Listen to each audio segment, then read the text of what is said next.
আপনি যদি নিজে থেকে সবকিছু খুলে না দেন তাহলে আমি নিজেই কিন্তু সবকিছু খুলে নিতে পারি। এখনো ভালোই বলছি, আপনি খুলে তারপর দেন, না হলে কিন্তু আমি হাত লাগাবো। মানে কি এসব কথার?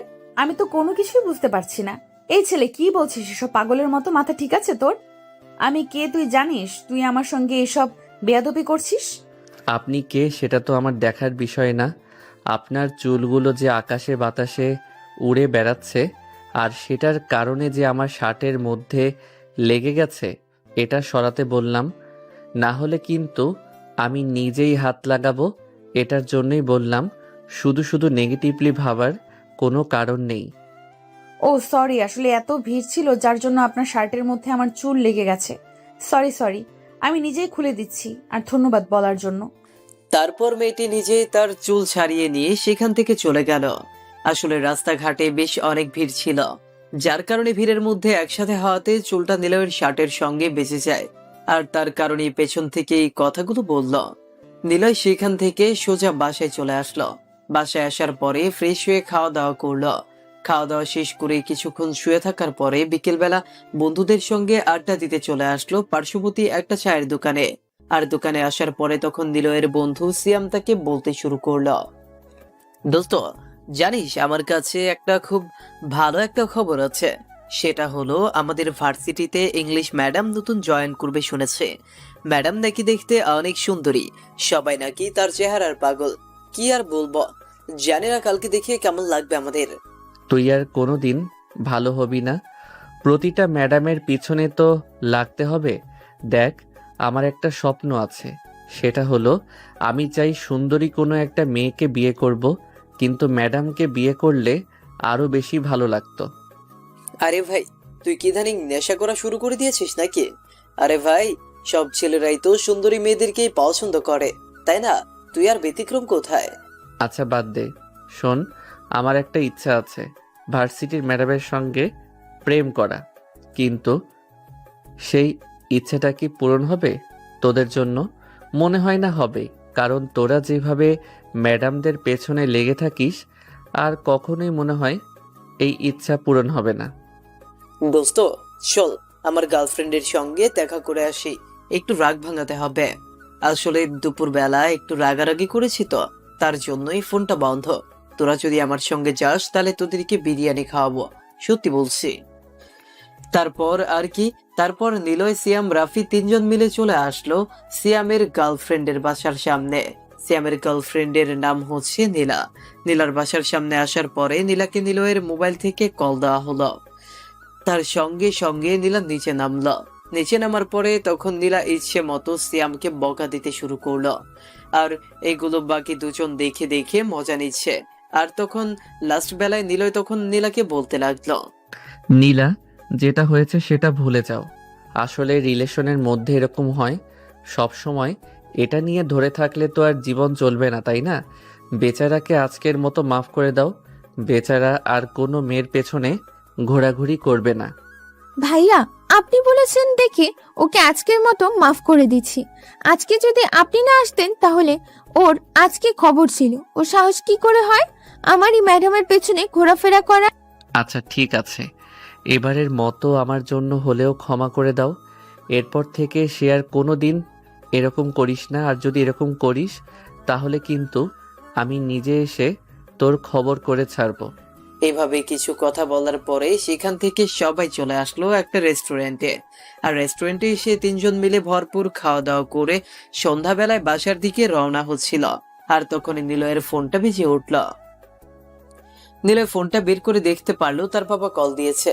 আর নিলয়ের বাবা তখন নিলয়কে ওই পাশ থেকে বলতে শুরু করলো, নিলয়, আমার বাসায় ফিরতে একটু রাত হবে। তো আমার জন্য অপেক্ষা করিস না, ঘুমিয়ে পড়িস, ঠিক আছে?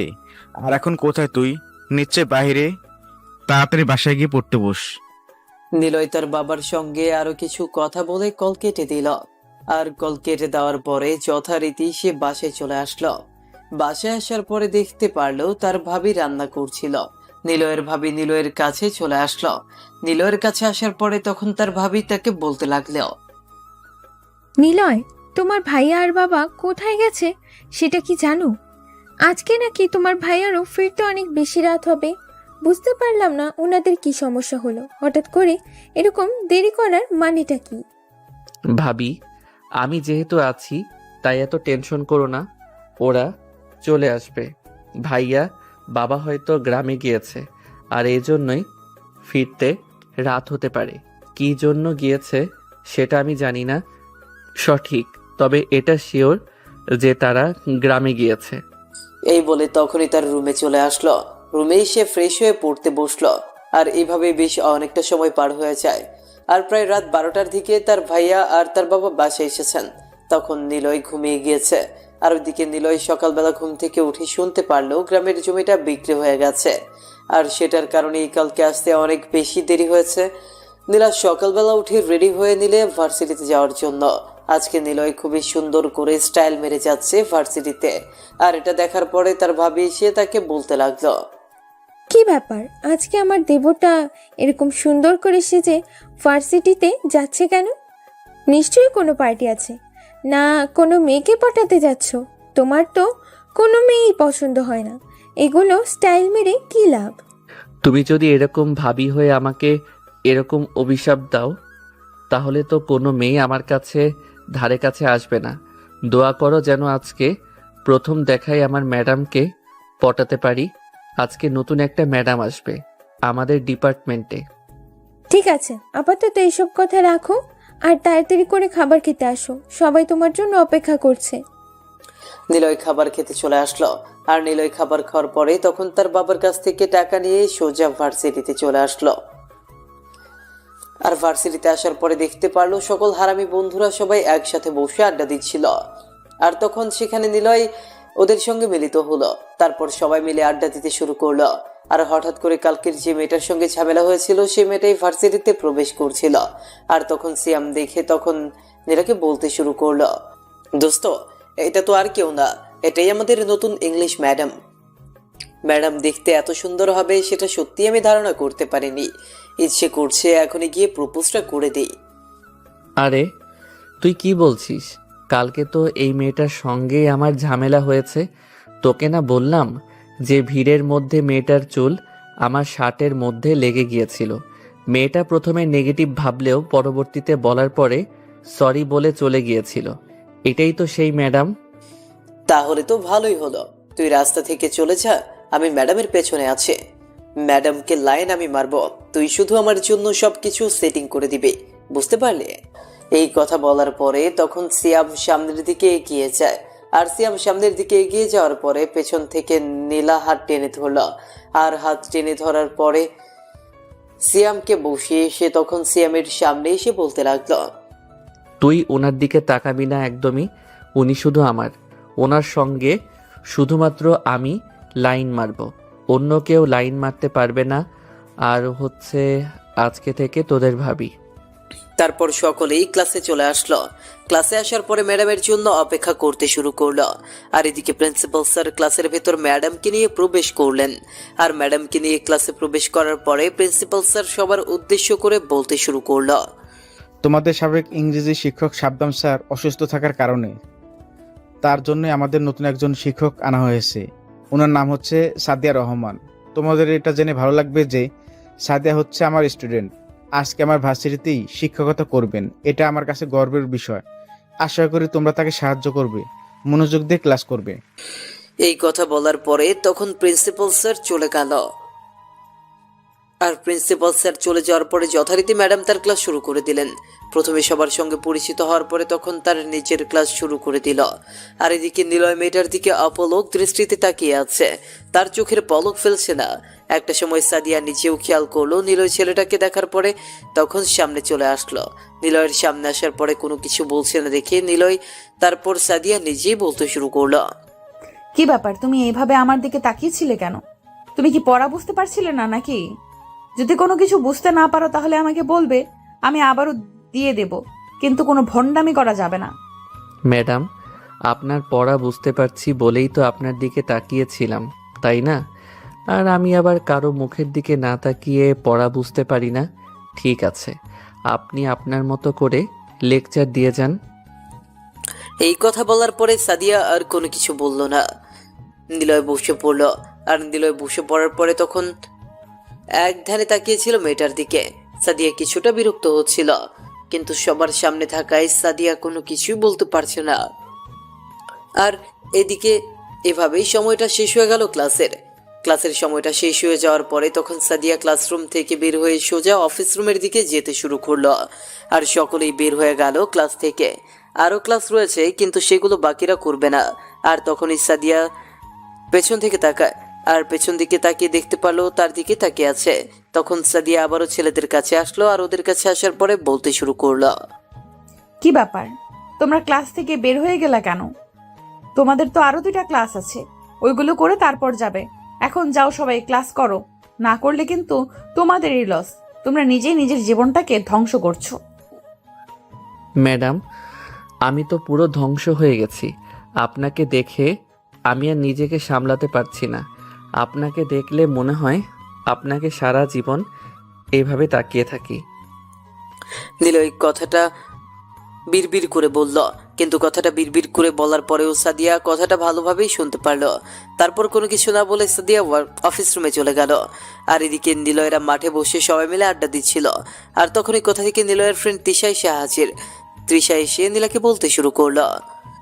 কিরে, তোরা ক্লাস না করে চলে এসেছিস? নিলয়, তোকে আমি পুরো ক্লাস করলাম, কিন্তু তোকে পেলাম না। তারপর দেখলাম মাঠে বসে আছিস। চল, তোর সঙ্গে আমার একটা ইম্পর্টেন্ট কথা আছে। আমার সঙ্গে আবার তোর ইম্পর্টেন্ট কথা কিসের? যা বলার এখানেই বল। আমি কোথাও যেতে পারবো না। আর তোর সঙ্গে আমার কোনো পার্সোনাল কথা তো একদমই সম্ভব না। আরে ভাই, তুই এত ভয় পাচ্ছিস কেন? অন্য কোনো কিছু বলবো না তো, কোনো কিছু করব না। তোকে একটা ইম্পর্টেন্ট কথা আছে। সেম, তুই একটু বল না ভাই। আরে ভাই, তুই ঝামেলা করছিস কেন নিলয়? তুই একটু যা তো, দেখ কি বলে। তৃষা এমন হতে পারে যে তোর কপাল খুলেও যেতে পারে, হয়তো তোকে কোনো সুসংবাদ দিবে। এই কথা বলার পরে নিলয় তৃষাকে নিয়ে একটু আড়ালে চলে আসলো, সবার থেকে একটু আড়ালে। আর তখন তৃষা তার সামনে হাঁটু গেড়ে বসলো। আর নিলয় অবাক হয়ে তাকিয়ে আছে। আর তখন তৃষা নিলয়কে একটা ফুল নিয়ে বলতে শুরু করলো। নিলয়, আসলেই আমি কিভাবে বলবো বুঝতে পারছি না। কখনো কোনো মেয়ে কোনো ছেলেকে প্রপোজ করেছে কিনা সেটাও জানি না, আর জানতেও চায় না। আমি যে তোকে নিজের জীবনের থেকেও অনেক বেশি ভালোবাসি। প্লিজ, তুই আমাকে ফিরিয়ে দিস না। তিশা, তুই এগুলো কি বলছিস? আমি তো কোনো কিছুই বুঝতে পারছি না। আমার আর তোর মধ্যে এরকম কোনো সম্পর্ক নেই যে তুই আমাকে প্রপোজ করে ফেলেছিস। আমরা শুধুমাত্র বন্ধু। আমি এর থেকে তোকে বড় কোনো কিছু মনে করিনি। হ্যাঁ, সেটা ঠিক আছে। তুই আমাকে কোনো রকম বন্ধু চেয়ে কোনো কিছু মনে করিসনি, সেটা মেনে নিলাম। কিন্তু এখন থেকে হয়তো আমাকে নিয়ে ভাববি তুই। আমাকে প্লিজ ফিরিয়ে দিস না। আমি সত্যি বলছি, আমি তোকে ভীষণ বেশি ভালোবাসি। প্লিজ আমাকে কিছুদিন সময় দিয়ে আমাকে চিন্তা করতে দে। আর আমি হয়তো অন্য কাউকে ভালোবাসি, তোকে আমি কখনোই ভালোবাসতে পারবো না, কারণ তোর প্রতি আমার ওই মায়াটা কাজ করে না। আমি কি করব? এই কথা বলার পরে নিলয় তখন সেখান থেকে চলে আসলো। আর নিলয় সেখান থেকে চলে আসার পরে বন্ধু বান্ধবের সঙ্গে আড্ডা দিতে শুরু করলো। আর এভাবেই বেশ অনেকটা সময় পার হয়ে গেল। এদিকে সাদিয়া অফিস রুম থেকে বের হয়ে সোজা চলে গেল ভার্সিটি থেকে। আর সাদিয়ার পেছনে নিলয় যেতে শুরু করলো।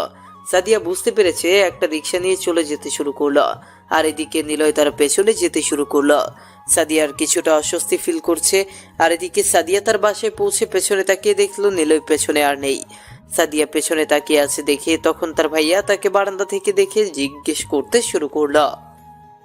কিরে, তুই এভাবে পিছনের দিকে এমন করে তাকিয়ে আছিস কেন? কেউ কি তোকে ফলো করছিল নাকি? না মানে আসলে ভাইয়া, হ্যাঁ, আমাকে কেউ যেন ফলো করছিল, তার জন্য আর কি। তাকে দেখছিলাম কেউ আছে কিনা, হয়তো মনের ভুল হতে পারে। বাদ দাও। ঠিক আছে, ভেতরে আয়। কোনো সমস্যা হলে আমাকে জানাবি। এই শহরে কারো ক্ষমতা নেই তোকে ডিস্টার্ব করবে। তোকে কতবার বলেছি আমার গাড়ি নিয়ে চলাফেরা কর, কিন্তু তুই তো রিক্সা দিয়ে চলাফেরা করিস।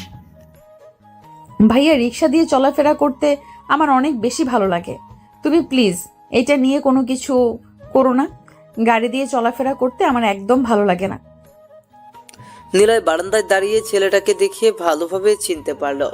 এটা তো তাদের থানার পুলিশ অফিসার জুবাইর শিকদার, তার মানে সাদিয়া জুবাইর শিকদারের একমাত্র বোন। নিলয়ের গলা শুকিয়ে গেল। তারপর চলে আসলো তার বন্ধুদের কাছে। তার বন্ধুদের কাছে আসার পরে সব ঘটনা খুলে বলল। আর সব ঘটনা শোনার পরে তখন ওই দিক থেকে রাফি তখন নিলয়কে বলতে লাগলো, কিরে তুই এভাবে হাঁপাচ্ছিস কেন? কোনো কিছুই তো বুঝতে পারছি না। আর জুবাই শিকদারের বোন হয়েছে তো কি হয়েছে? এমন করে বলার কি আছে? তার বোনকে কি কখনো বিয়ে দেবে না নাকি?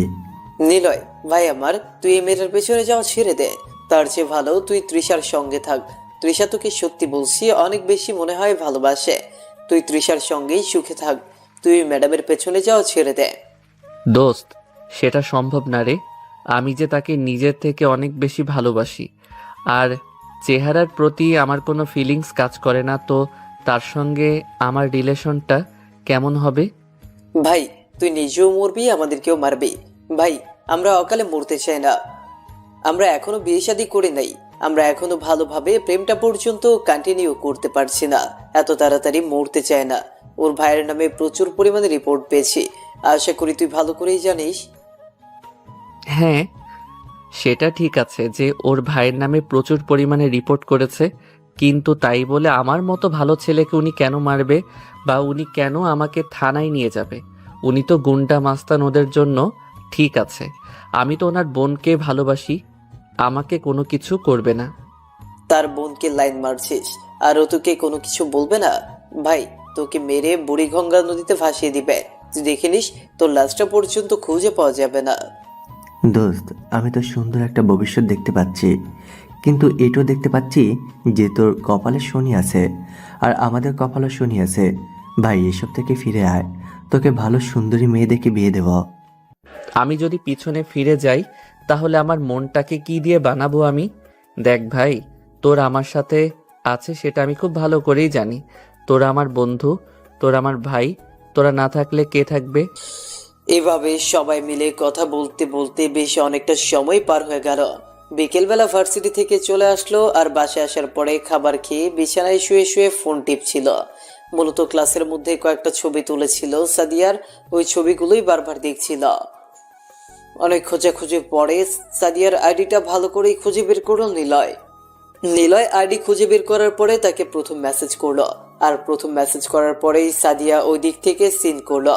সাদিয়ার সাথে সাথে রিপ্লাই করলো, তুমি সেই ছেলেটা না যে আমাকে ফলো করতে করতে আমার বাসার সামনে এসেছিলে? পরে আমার ভাইয়াকে দেখে তুমি চলে গিয়েছিলে। তুমি কি চাচ্ছ বলো তো? ম্যাডাম, আপনি এরকম কেন করছেন? ম্যাডাম, আমি তো পড়াশোনায় অনেক দুর্বল, তাই আপনার কাছে আমি নিয়মিত পড়তে চাই। যদি আপনি অনুমতি দেন তাহলে বিকেলবেলা আমি আপনার কাছে পড়তে আসি। আমি কোনো প্রাইভেট পড়াই না। তুমি অন্য কারোর সঙ্গে যোগাযোগ করো, অথবা আমি অন্য কোনো স্যারের নাম্বার দিচ্ছি, তুমি তাদের কাছে প্রাইভেট পড়ো। দেখবে ভালো একটা রেজাল্ট করতে পারছো। অন্য কোনো কিছু বলবে? না ম্যাডাম, আমাকে অন্য কেউ ভালো করে বোঝাতে পারে না। আমার মনে হচ্ছে আপনি আমাকে ভালো করে পড়াতে পারবেন।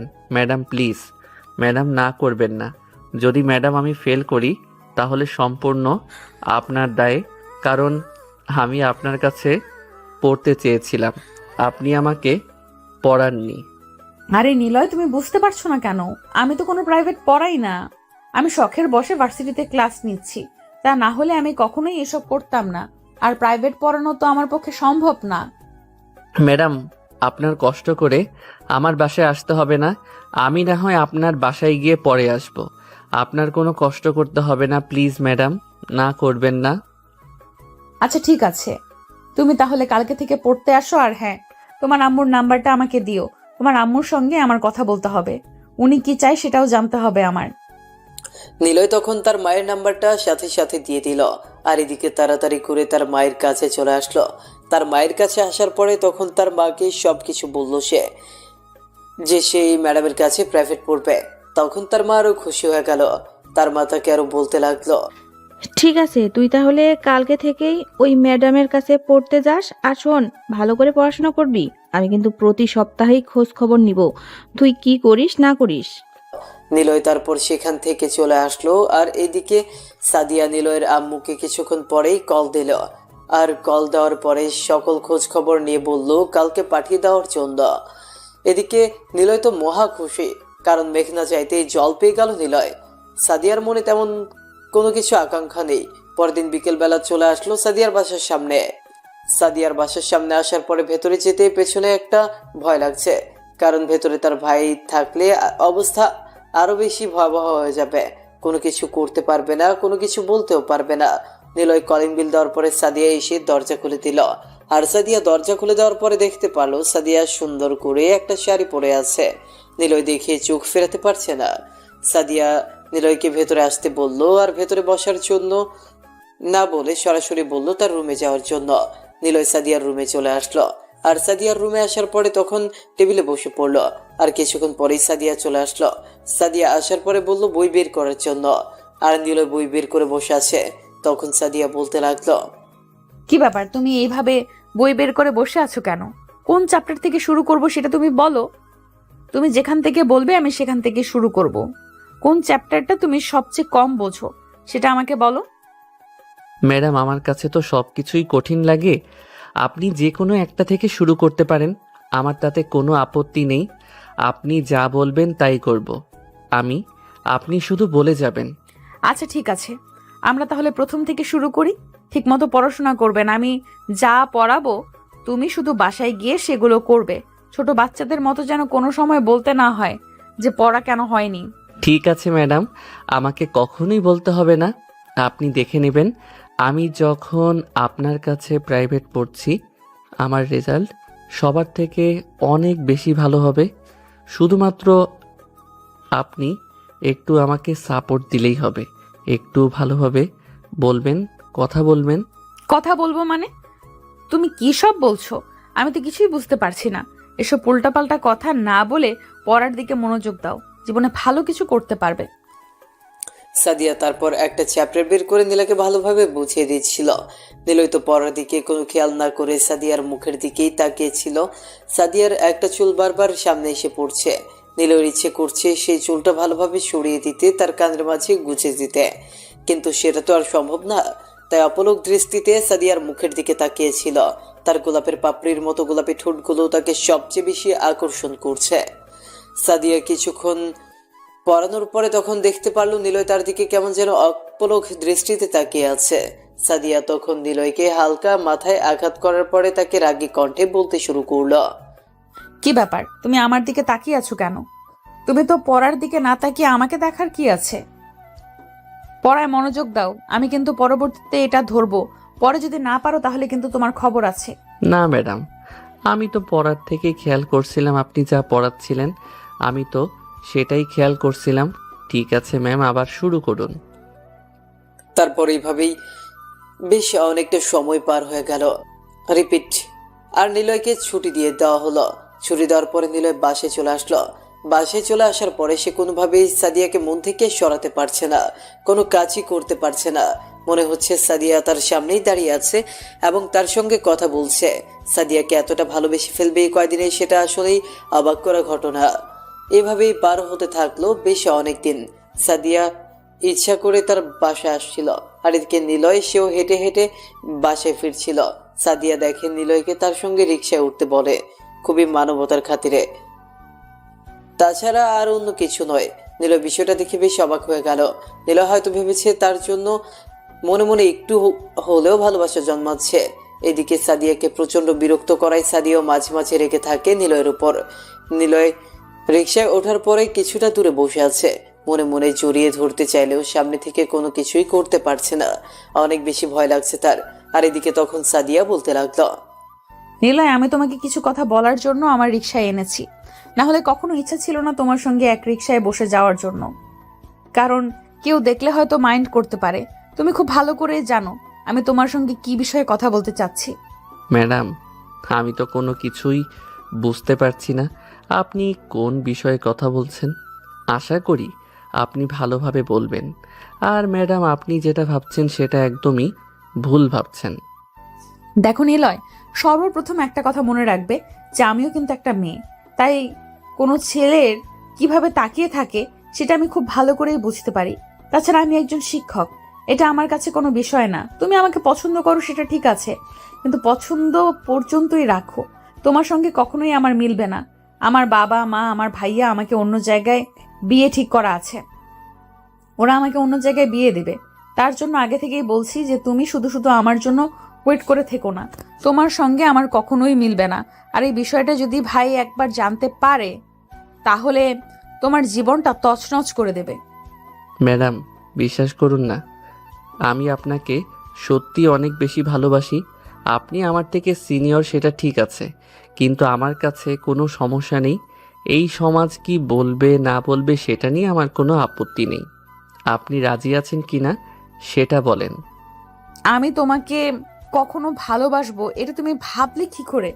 আমি তোমাকে কখনো ভালোবাসবো না। তোমার সঙ্গে আমার কখনো মিলবে না। যে ছেলের সঙ্গে আমার বিয়ে ঠিক করে রেখেছে আমি সেই ছেলের সঙ্গে সারাটা জীবন কাটাতে চাই। তোমার সঙ্গে আমি কখনোই এরকম করে ভেবে দেখিনি। তাহলে আমি যে আপনাকে ভালোবাসি সে ভালোবাসার কি আপনার কাছে কোনো মূল্য নেই? আমি আপনাকে ছাড়া বাঁচব না। আমি আপনাকে ছাড়া মরে যাব। আর আপনার ভাইকে দেখে আমি ভয় পাই না। ভালোবাসলে ভয় পেতে নেই। প্লিজ তুমি বোঝার চেষ্টা করো।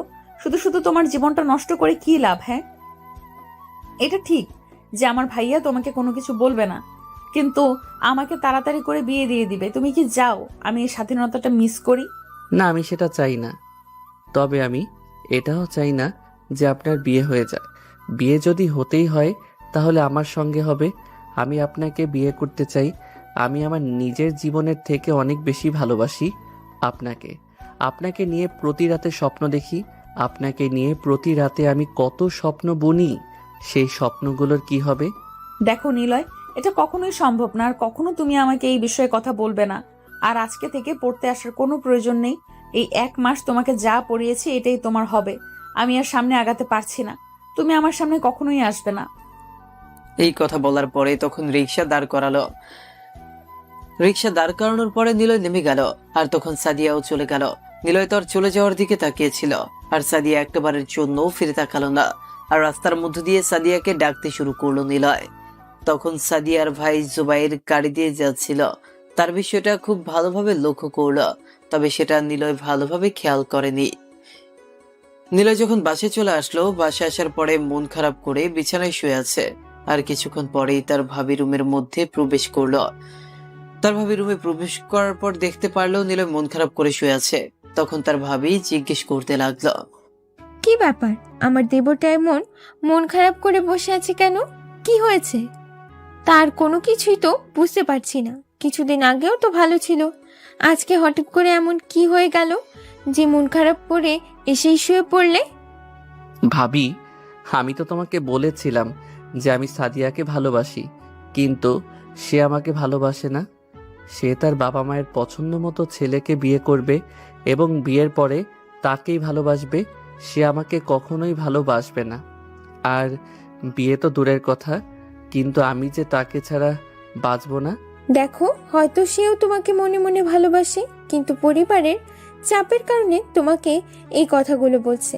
কারণ যদি তার ভাই বাবা মা যদি রাজি হয় তাহলে একটা মেয়ে এটা বলা স্বাভাবিক। আর তাছাড়া তুমি জুনিয়র, তুমি তার ছাত্র। হাজার হোক, এটা আসলে মেনে নেওয়া যায় না খুব সহজে। আমি যে তাকে বলেছি যে সব কিছু মেনে নিয়েই আমি তাকে বিয়ে করব, কিন্তু সে যে আমাকে না বলে দিয়েছে। আমি এখন কি করব ভাবি? আমি যে তাকে ছাড়া কোনোভাবেই থাকতে পারবো না। ভীষণ বেশি ভালোবাসি। আপাতত এইভাবে কয়েকদিন চলতে থাকো, পরে আমি দেখি কি করা যায়।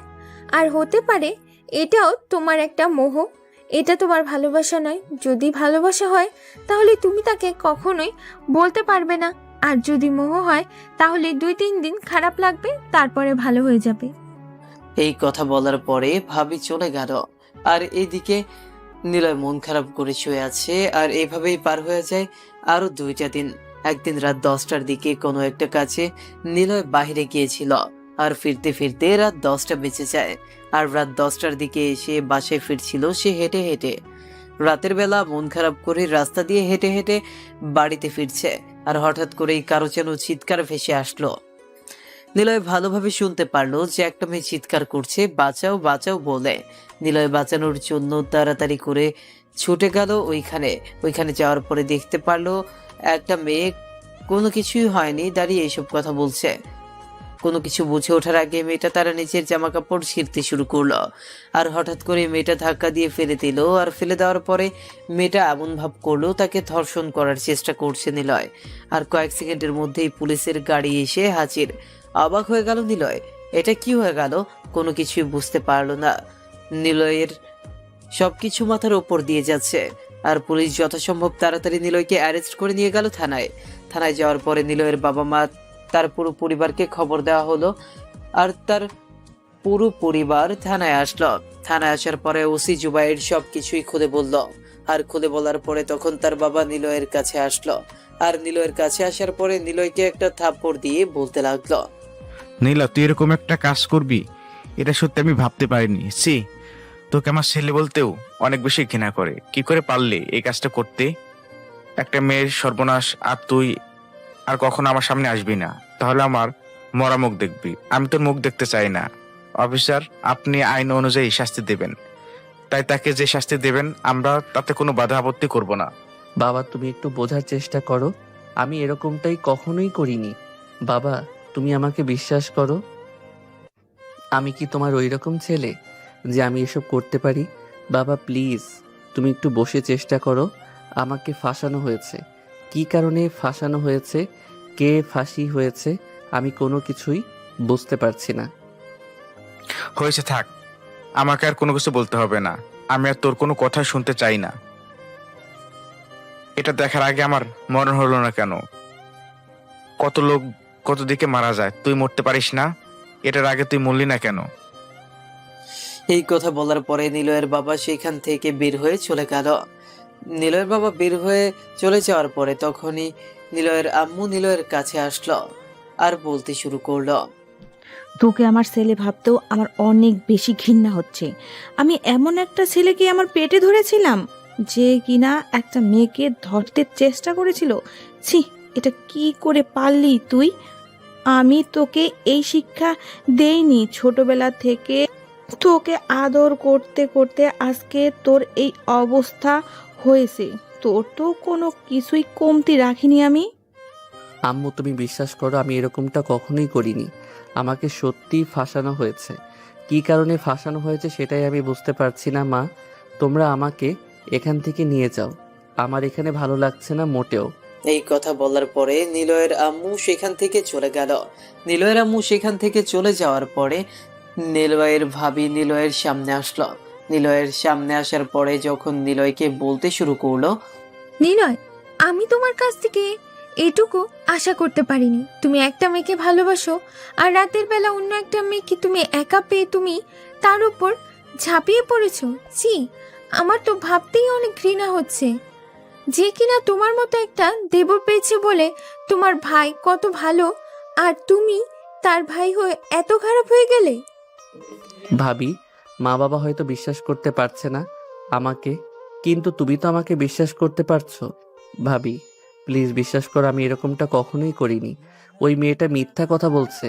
আমি ওই মেয়েটিকে চিনতাম না পর্যন্ত। আমি রাস্তা দিয়ে যাচ্ছিলাম আর তখনই মেয়েটা শুনতে পারি, আর আমি দৌড়ে গিয়েছিলাম মেয়েটাকে বাঁচানোর জন্য। আর মেয়েটা নিজে নিজেই এসব কিছু করেছে, আমি কোনো কিছুই করিনি। প্লিজ আমাকে কোনো কিছু বোঝাতে এসো না। আমিও একটা মেয়ে। একটা মেয়ে কখনোই তার নিজের ইজ্জত নিয়ে কখনোই মিথ্যা কথা বলবে না। তুমি এখনো কেন দোষ স্বীকার করছো না? আমি তোমাকে যে শাস্তি দিই আমাদের তাতে কোনো আপত্তি নেই। এই কথা বলার পরে তখন নিলয়ের ভাবি সেখান থেকে চলে গেল। আর সবাই চলে যাওয়ার পরে নিলয় কান্না করে দিল। আর এদিকে তখন জুবাইর চলে আসলো। জুবাইর আসার পরে গেট লাগিয়ে নিলয়কে উল্টো করে ঝুলিয়ে ইচ্ছে মতো পেটাতে শুরু করলো। আর নিলয়কে জিজ্ঞেস করতে লাগলো সবকিছু স্বীকার করার জন্য। একটা মেয়ে নিজে থেকে সাক্ষী দিয়েছে যে তুই তাকে নষ্ট করতে চেয়েছিলি একা পেয়ে। মেয়ে দেখলে লোভ সামলাতে পারিস না, তাই না? এখন থেকে বুঝবে। স্যার, আমি এসব কিছুই করিনি। এসব আপনাদের চক্রান্ত। আপনার নিশ্চয়ই আমাকে ফাঁসাচ্ছেন। কেন ফাঁসাচ্ছেন আমাকে? আমি সাদিয়াকে ভালোবাসি বলে, তাই তো? তোর ওই নোংরা মুখে আমার বোনের নাম নিবি না। তোর এই নোংরা চেহারাটা আমার বোনের সামনে গেলে আমার বোনের অমঙ্গল হবে। তোকে তো আমার বোন ভালোবাসে না। তুই একটা মেয়েকে দর্শন করতে চেয়েছিলি, মেয়েটার ইজ্জত কেড়ে নিতে চেয়েছিলি। তোকে আমি দৃষ্টান্তমূলক শাস্তি দেব, যেন অন্য কোনো ছেলেরা খুন করতে গিয়ে 10 বার ভাবতে পারে। নিলয়কে জুবাইর ইচ্ছে মতো পেটানোর পরে জুবাইর তারপর বাসায় চলে গেল। বাসায় চলে যাওয়ার পরে জুবাইর সমস্ত ফাইল, সমস্ত প্রমাণ সাদিয়াকে দেখালো। সাদিয়াকে দেখানোর পরে সাদিয়া একা একা রুমে চলে গেল। রুমে চলে যাওয়ার পরে দরজা বন্ধ করে কান্না করতে শুরু করলো। সাদিয়া নিজেও ভাবতে পারছে না যে নিলয়ের মতো ছেলে এরকম করতে পারে। সাদিয়া যে নীলাকে প্রচন্ড ভালোবাসে কিন্তু প্রকাশ করতে পারে না তার পরিবারের কারণে। আর এখন কিনা নিলয় একটা মেয়েকে ধরতে চেয়েছে। ছি, এরকম একটা ছেলেকে ভালোবাসে। কিছুক্ষণ পরে সাদিয়া স্বাভাবিক হয়ে সবার সামনে খাবার খেতে আসলো। খাবার খেতে আসার সময় তখন তার বড় ভাই সাদিয়াকে এবং তার বাবাকে বলতে শুরু করলো। বাবা, আমি তোমার সঙ্গে একটা কথা বলতে চাই। সেটা হলো, আমি আগামী সপ্তাহে সাদিয়ার বিয়ে ঠিক করেছি। তুমি আর অমত করো না, তুমিও রাজি হয়ে যাও। সাদিয়াকে বিয়ে করে অবরা লন্ডনে নিয়ে চলে যাবে। ঠিক আছে, তুই যেহেতু ভালো মনে করছিস তাহলে তুই সেটাই কর। সামনে শুক্রবারে সাদিয়ার বিয়ে, ডেট ফাইনাল কর। আমি না হয় মির্জা সাহেবের সঙ্গে কথা বলে নেব, তুই বাকিরা ম্যানেজ করে নে। আম্মু, তোমার তো কোনো অসুবিধা নেই। তুমি তোমার মেয়েকে রাজি করো যে সে যেন আর অমত না করে, আর যেটা হয়েছে সেটা সবকিছু যেন ভুলে যায়। এই সমাজ এখানে কখনো মানবে না একটা সাচ্চক কি করে ম্যাডামকে ভালোবাসতে পারে। সাদিয়া খাবারটা না খেয়ে সেখান থেকে উঠে চলে গেল। সাদিয়ার খেতে ইচ্ছে করছিল না এমনিতেই, তারপর আবার এইসব কথা বলা শুরু করে দিয়েছে। সাদিয়ার রুমে এসে চুপচাপ ঘুমিয়ে যায়। সাদিয়ার বিশ্বাস করতে কষ্ট হচ্ছে এরকম কেন, সাদিয়ার বিশ্বাস করতে কষ্ট হচ্ছে এরকম কোনো কিছু হয়েছে। সে তার বড় ভাইকে অনেক বেশি বিশ্বাস করে, সম্মান করে, কিন্তু তার বড় ভাই এরকম একটা কাজ করতে পারে, এত বড় ধোঁকা দিতে পারে তাকে, এটাও সে বিশ্বাস করতে পারছে না। কারণ সে তো তার ভাইকে ভালোভাবেই জানে। এইসব ভাবতে ভাবতে সাদিয়া যে কখন ঘুমিয়ে যায় সে নিজেও টের পেল না। আর এদিকে আধমরা অবস্থায় জেলের ভেতর পড়ে আছে নিলয়। নিলয় উঠে দাঁড়ানোর শক্তিটুকুও পাচ্ছে না। ফজরের আজান যখন দিয়েছে তখনই নিলয়ের জ্ঞান ফিরল। নিলয়ের জ্ঞান ফেরার পরে সে কোনোভাবেই সেখান থেকে উঠতে পারছে না। আর তখনই একটা পুলিশ এসে একটু পানি দিয়ে যায়, আর সে পানি খাওয়ার শক্তিটুকু নিলয়ের কাছে নেই। আর সকালবেলা জুবাইর থানায় আসার পরে তখন নিলয়কে বলতে লাগলো, তোর কত বড় সাহস, তুই আমার বোনের পেছনে ঘোরাফেরা করিস। আমার বোন না করার পরেও তুই আমার বোনের পেছনে ঘোরাফেরা করিস। এখন সারাটা জীবন জেলের ভিতর থাক। তোকে আমি এমন অবস্থা করব যে আর কখনো আমার বোনের কথা মাথায় আনবে না। কাউকে ভালোবাসলে ভালোবাসার প্রতিদান যে এইভাবে দিতে হবে, এটা সত্যি আমার জানা ছিল না। আপনার বোন যদি আমাকে ভালোই না বাসতো তাহলে আমার জ্বালাতন কেন এত সহ্য করতো, কেন আমার দিকে লুকিয়ে লুকিয়ে বারবার দেখতো? সেজন্যই আমার বোনকে কোনো কিছু বলতে পারিনি, যার জন্য তোকে এই অবস্থা করেছি। তোর যদি আমার বাসায় না আসতি তাহলে আমার বোন তোর প্রতি দুর্বল হতো না। সম্পূর্ণ দোষ তোর। ঠিক আছে, সমস্ত দোষ আমার, আমি মেনে নিলাম, কিন্তু আপনি কাজটা ঠিক করলেন না স্যার। আপনি আপনার পার্সোনাল শত্রুতা আপনি আপনার ক্ষমতা দিয়ে দেখিয়ে দিলেন, আর আমার পরিবারের কাছে সারা জীবনের জন্য কলঙ্কিত করলেন। আমার পরিবার কখনো আমাকে মেনে নেবে কিনা আমি জানি না, হয়তো নেবে না। কারণ একটা ছেলে যখন এসব করে তখন পিতা মাতার কাছে ছেলেটা মারা যায়। ছেলেটা আগের সম্মান আর কখনো ফিরে পায় না। তুই আমার জেদ সম্পর্কে জানিস না, আমি কি করতে পারি, আমি কতটা ভয়ঙ্কর সেটা তোর আন্দাজ করার প্রয়োজন ছিল। আমি কি করতে পারি না করতে পারি সেটা তোর ধারণার বাইরে। আপনার কাছে ক্ষমতা আছে, আপনার কাছে সব কিছু আছে, তার জন্য আপনি করতে পারলেন। আর আমার পরিবারের কাছে আমাকে অপরাধী বানিয়ে দিলেন। পুরো পরিবার আমাকে ভুল বুঝে সেখান থেকে চলে গেল। তোর সঙ্গে আমি এত কথা বলতে চাই না। এখন আমি কি বলি সেটা শোন। শুক্রবার আমার বোনের বিয়ে, আর শুক্রবারের আগে তোর জামিন হবে না, এটা তুই ভালো করে জানিস। তোকে আমি আজকে বিকেলের মধ্যে আদালতে পাঠিয়ে দেব। আর তোর জামিন নিতে মনে হয় না কেউ আসবে তোর পরিবারের মধ্যে। হ্যাঁ, আমি খুব ভালো করেই জানি যে আমার পরিবার আমাকে জামিন করার জন্য কেউ আসবে না। তবে আপনি ভালো খেল দেখিয়েছেন, এটা ভালোবাসার একটা ফল। আমি চাইলে আপনার প্রতিটা কথার জবাব দিতে পারি, কিন্তু দেইনি। কেন জানেন? আপনি সাদিয়ারে বড় ভাই বলে সম্মান দেখিয়েছি, না হলে আপনার মতো অফিসারকে কি করে টাইট দিতে হয় সেটা আমি খুব ভালো করেই জানি। এখন তো আমি আইনের চোখে অপরাধী, সেটা অন্য বিষয়। তুই আমার জিম্মা থেকে তুই আমাকে হুমকি দিয়েছিস? তোর সাহস তো কম নয়। এত মায়ের দিয়েছি তবু তোর শিক্ষা হয়নি, তাই না? তুই আবার আমার বোনের কথা মনে করছিস, আমার বোনের নাম নিচ্ছিস। নিলয় আর কোনো কিছু বলল না। কি বা বলা আছে তার? সে তো কোনো কিছু বললেও জুবাইর কখনো শুনবে না, কারণ তার কাছে হাজারো চিৎকার করে কান্না করলেও তার কথা শোনার মতো কেউ নেই। তার নিজের পরিবারে যেখানে তাকে বিশ্বাস করতে পারলো না, অন্য কোনো মানুষ তাকে বিশ্বাস করবে সেটা তো স্বপ্নের মতো, কখনোই সত্যি হবার নয়। ওইদিকে সাদিয়া বিশ্বাস করতে পারছে না যে নিলয়ের মতো একটা ছেলে এরকম কাজ করতে পারে। সেও নিলয়কে প্রচন্ড বেশি ভালোবেসে ফেলেছে, সে অফরুকে বিয়ে করবে না। এদিকে তখনই সাদিয়ার ফোনটা বেজে উঠল, আর সাদিয়ার ফোনটা হাতে নিয়ে দেখতে পারলো অফরুর নাম্বার থেকে কল এসেছে। না চাইতেও কলটা রিসিভ করতে হলো, আর কলটা রিসিভ করার পরে উপাস থেকে তখন অফরু সাদিয়াকে বলতে লাগলো, কি ব্যাপার সাদিয়া, কল রিসিভ করতে এত দেরি হলো কেন? আমি সে কখন থেকে তোমার জন্য রেস্টুরেন্টে বসে অপেক্ষা করছি। আজকে না তোমার আমার সঙ্গে দেখা করার কথা? সামনে আমাদের বিয়ে, আমাদের কত প্ল্যান প্রোগ্রাম করতে হবে, তাই না? ও আচ্ছা, আসলে আমার মনে ছিল না, আমি ঘুমিয়েছিলাম তো তার জন্য। আপনি 10 মিনিট ওয়েট করুন, আমি আসছি এক্ষুনি। সাদিয়ার ইচ্ছা না থাকা সত্ত্বেও সেখানে যেতে হবে, কারণ না হলে তার বড় ভাই তাকে কি করবে সেটা নিজেও জানে না। সাদিয়া রেডি হয়ে চলে আসলো রেস্টুরেন্টে। রেস্টুরেন্টে আসার পরে দেখতে পারলো খুবই স্মার্ট একটা লোক বসে আছে। সাদিয়া সেখানে গিয়ে বসে গেল। সাদিয়া বসার পরে অভ্র তার হাত ধরতে চাইলো, কিন্তু সাদিয়া তার হাত ধরতে দিল না। তখন অভ্র নিচের কে সামলে অর্ডার দিল অনেকগুলো খাবার। তখন সাদিয়া বলতে লাগলো, আসলে আমি এখন কোনো কিছু খাবো না, আমি বাসা থেকে খেয়ে এসেছি। আমি বাইরের খাবার তেমন একটা পছন্দ করি না। আপনার যদি কোনো কিছু বলার থাকে জরুরি, তাহলে বলতে পারেন, না হলে আমি বাসায় যাচ্ছি। ও আচ্ছা, তোমাকে যে জন্য আমি দেখেছি, তোমার পাসপোর্ট হয়ে গেছে, বুঝতে পেরেছো?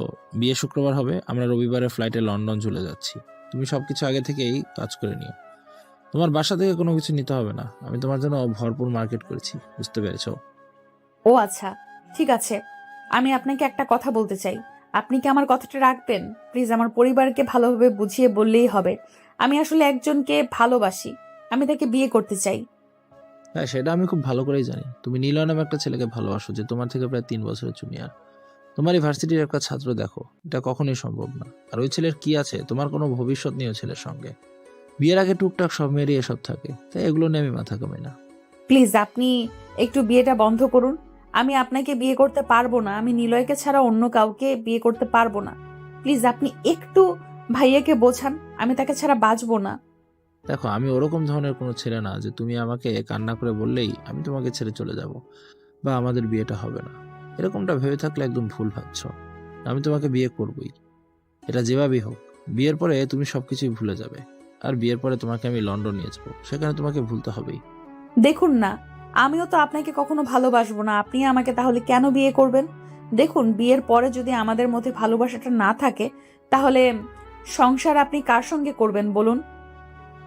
আপনি কখনো শান্তি পাবেন নাকি আমি কখনো শান্তি পাবো? দেখো, এসব বিষয় নিয়ে আমি কোনো কথা বলতে চাই না। আমি তোমাকে বিয়ে করব মানে বিয়ে করব। আমি এতে তোমার প্রশ্নের উত্তর দিতে বাধ্য নই। চলো, তোমাকে বাসায় নামিয়ে দিয়ে আসি। আমায় নামিয়ে দিয়ে আসার কোনো প্রয়োজন নেই, আমি একাই এসেছি, আমি একাই চলে যেতে পারবো। এই কথা বলার পরে সাদিয়া তখন সেখান থেকে বের হয়ে চলে আসে। সাদিয়া বাসায় আসার পরে কান্না শুরু করে দিল, এবং তার মা তার রুমে আসার পরে দেখতে পারলো সাদিয়া কান্না করছে। তার মায়ের কোনো কিছুই বলার নেই, কারণ তার মা তার বাবার উপর কথা বলার সাহস নেই, তাই সবকিছু মুখ বুঝে সহ্য করা ছাড়া কোনো উপায় নেই। আর এদিকে নিলয়কে কোর্টে চালান করে দেওয়া হলো। নিলয়ের পরিবারকে ছাড়ানোর জন্য আসলো না। আর এইভাবেই দেখতে দেখতে পার হয়ে গেল 2টা দিন। নিলয় এখন পর্যন্ত স্বীকার করেনি। সে স্বীকার করবেই বা কেন? সে তুমি এটাকে চিনতই না, জোর করে তাকে ফাঁসানো হয়েছে। আদালতে এটাই বলেছে, কিন্তু আদালতে প্রমাণ না থাকায় তাই তার কারাদণ্ড হয়ে গেল। এদিকে বৃহস্পতিবার রাতে সকল মেহমান সাদিয়ার বাড়িতে এসেছে সাদিয়াকে গায়ে হলুদ দিতে। আর গায়ে হলুদ দেওয়ার পরে সাদিয়ার রুমে চলে আসলো। তার রুমে আসার পরে দরজা লক করে সে ছুরি দিয়ে তার হাত কাটতে শুরু করলো। একটা সময় রক্ত বের হতে হতে সে অজ্ঞান হয়ে যায়। আর তাকে খুঁজে না পেয়ে দরজা ভাঙার পরে দেখতে পারলো সে ফ্লোরে পড়ে আছে। তার হাত থেকে অনেক রক্ত বেরিয়ে গেছে। আর তাড়াতাড়ি করে জুবাইর এবং তার মা বাবা তাকে নিয়ে হাসপাতাল চলে আসলো। আর হাসপাতালে আসার পরে ভর্তি করা হলো। ডাক্তার অপারেশন থিয়েটারে নিয়ে গেল। অপারেশন থিয়েটারে নিয়ে যাওয়ার পরে প্রায় 1 ঘন্টা পরে বেরিয়ে আসলো। আর তখন ডাক্তারের কাছে জুবাইর এবং সাদিয়ার মামা এগিয়ে যায়। তখন ডাক্তার বলতে লাগলো, দেখুন, আপনার মেয়ের অবস্থা খুবই খারাপ। অপারেশন করার সময় আপনার মেয়ে শুধুমাত্র নীলয়ের নাম বলছিল। আপনারা যেখান থেকে পারেন নীলয়কে নিয়ে আসার চেষ্টা করেন। রোগীকে যদি বাঁচানোর ইচ্ছা না থাকে তাহলে আমাদের আর কি করার থাকতে পারে? আমরা আমাদের সাধ্যমতো চেষ্টা করে যাই।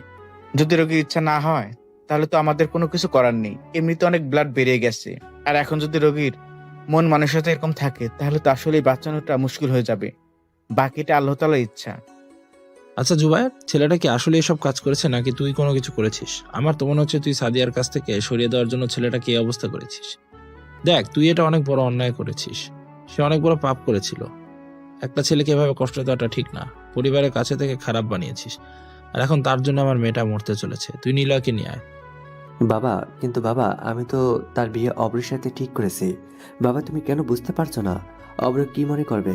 অব্রের সামনে আমার মান সম্মান বলে কোনো কিছু থাকবে না। তুই আর একটা কথা বলবি না। তো নিজের সম্মানের জন্য তুই আমার মেয়েটাকে একটা পশুর কাছে তুলে দিবি? এটা আমার জানা ছিল না। তোকে আমার ছেলে বলতেও ঘৃণা হচ্ছে। তুই আর একটা ছেলেকে তার পরিবারের কাছে খারাপ বানিয়ে তুই আমার মেয়েটাকে আমার কাছ থেকে দূরে ঠেলে দিচ্ছিলি।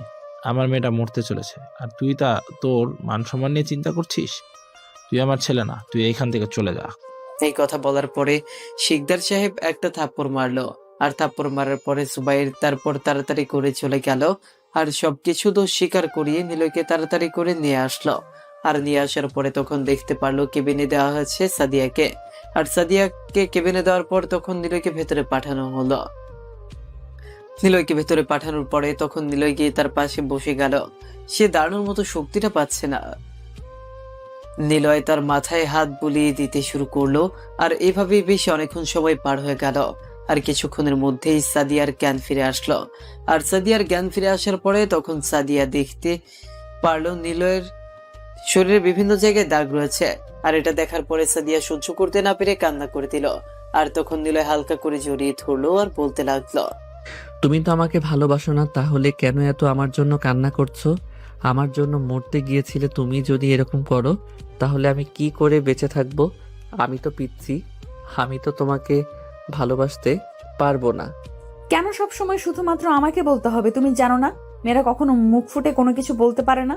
আমি যদি তোমাকে ভালোই না বাসতাম তাহলে তোমাকে কেন এত সহ্য করতাম বলো?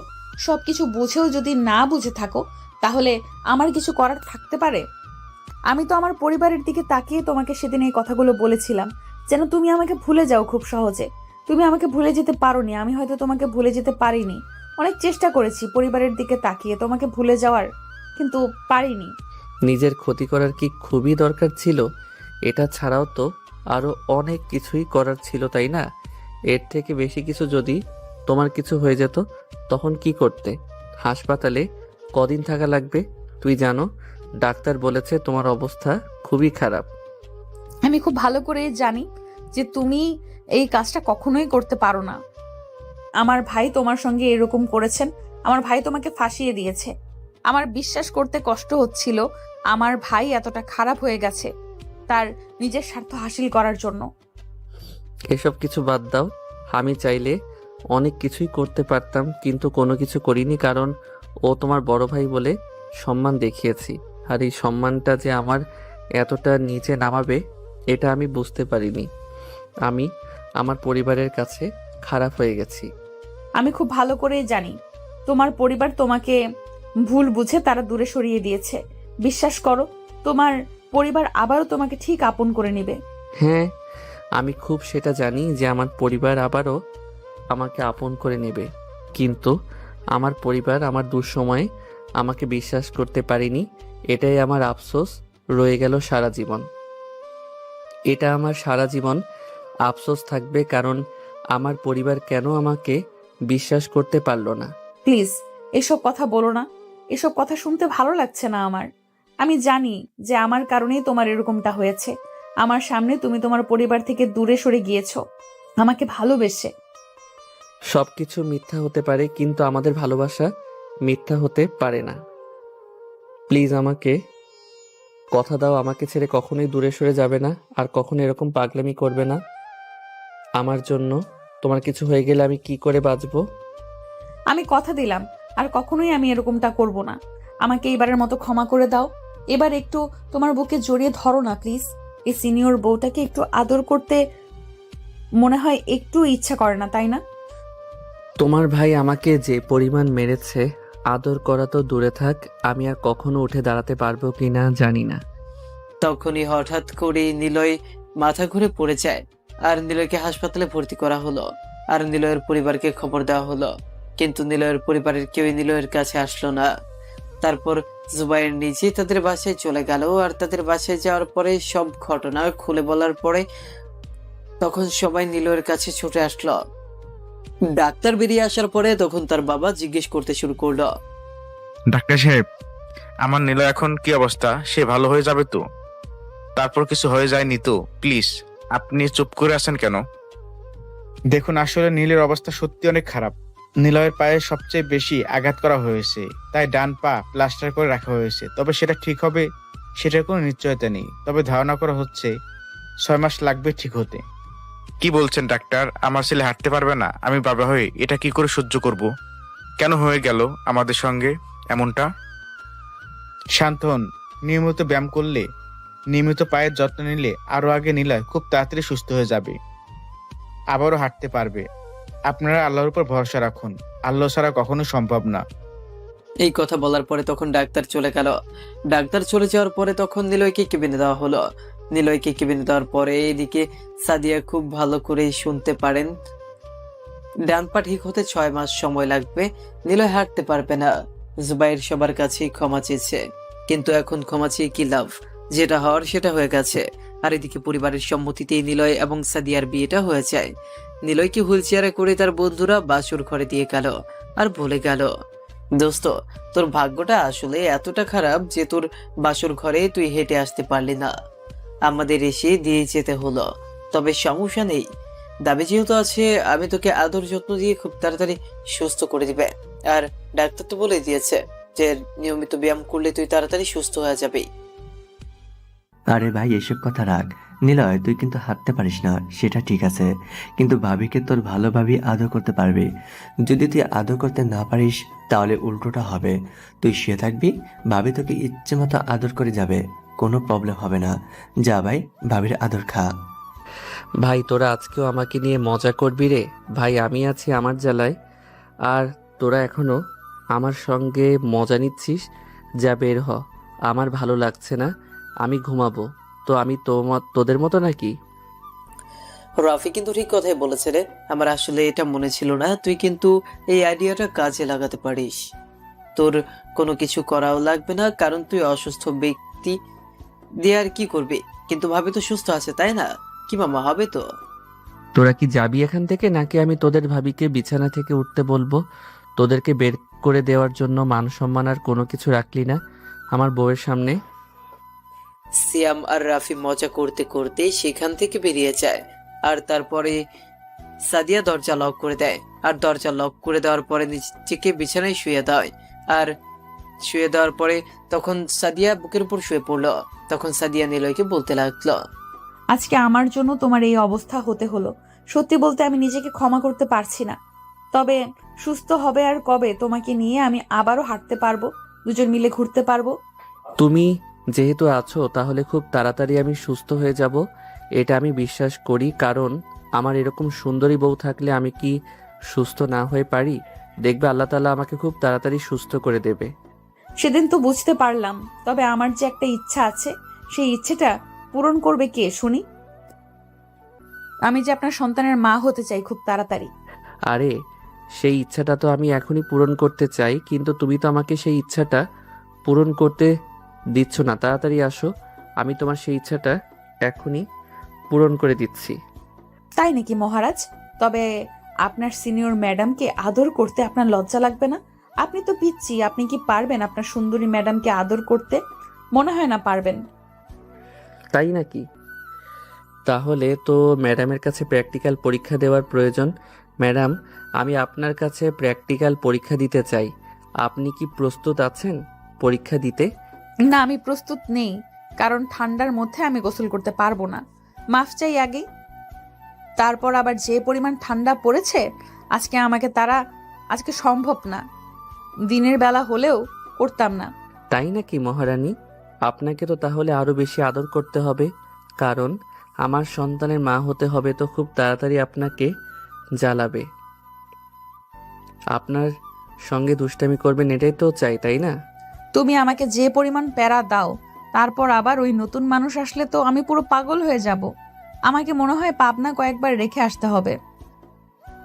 নিলয় হঠাৎ করেই সাদিয়ার ঠোঁটটা দখল করে নিল, আর সাদিয়াও রেসপন্স দিতে শুরু করলো। আর এইভাবেই দুজন মিলে হারিয়ে গেল এক অজানা গল্পে। 4 মাস পর আজকে পায়ের প্লাস্টার খুলে দেওয়া হলো। নিলয় আবারও আগের মতো হাঁটতে পারছে। নিলয় সাদিয়াকে নিয়ে হেঁটে হেঁটে বাসায় ফিরল। সকলেই অনেক খুশি, নিলয় আবারও আগের মতো হাঁটতে পারছে। আবার এদিকে হঠাৎ করে বাসায় ফেরার পরে সাদিয়ার মাথাটা ঘুরে যায়, আর নিলয় কোলে তুলে নিয়ে সাদিয়াকে বিছানায় শুয়ে দেয়। আর কিছুক্ষণের মধ্যেই ডাক্তার চলে আসলো। ডাক্তার চেক আপ করার পরে বলতে লাগলো, নীলা সাহেব, আপনার একটা খুশির সংবাদ রয়েছে। আপনি বাবা হতে চলেছেন। আপনার পা খুব তাড়াতাড়ি সুস্থ হয়ে গেছে। তার সঙ্গে সঙ্গে আপনার আরো একটা সুসংবাদ চলে আসলো। নিলয় ডাক্তারের সঙ্গে কথা বলে ডাক্তারকে বিদায় দিয়ে রুমে চলে আসলো। রুমে এসে দেখতে পারলো তার ভাবি সাদিয়ার পাশে বসে রয়েছেন, আর তার ভাবি নিলয়কে বলতে শুরু করলো, কি ব্যাপার নিলয়, তুমি না অসুস্থ ছিলে? তাই এই কাজটা করলে কিভাবে? আমার তো মাথায় আসছে না। তবে যাক, ভালোই হলো, 2টা সুসংবাদ একসাথে পেলাম, ভালোই লাগছে। আরে ভাবি, আপনি কি বোঝেন না নাকি? আপনাকে সবকিছুই বলতে হবে, আমার কোনো কিছুই করা লাগেনি। আমার এরকম সুন্দরী বউ থাকলে কি আরো কিছু বলতে হয় নাকি? এই কথা বলার পরে ভাবি লজ্জা পেয়ে সেখান থেকে চলে গেল।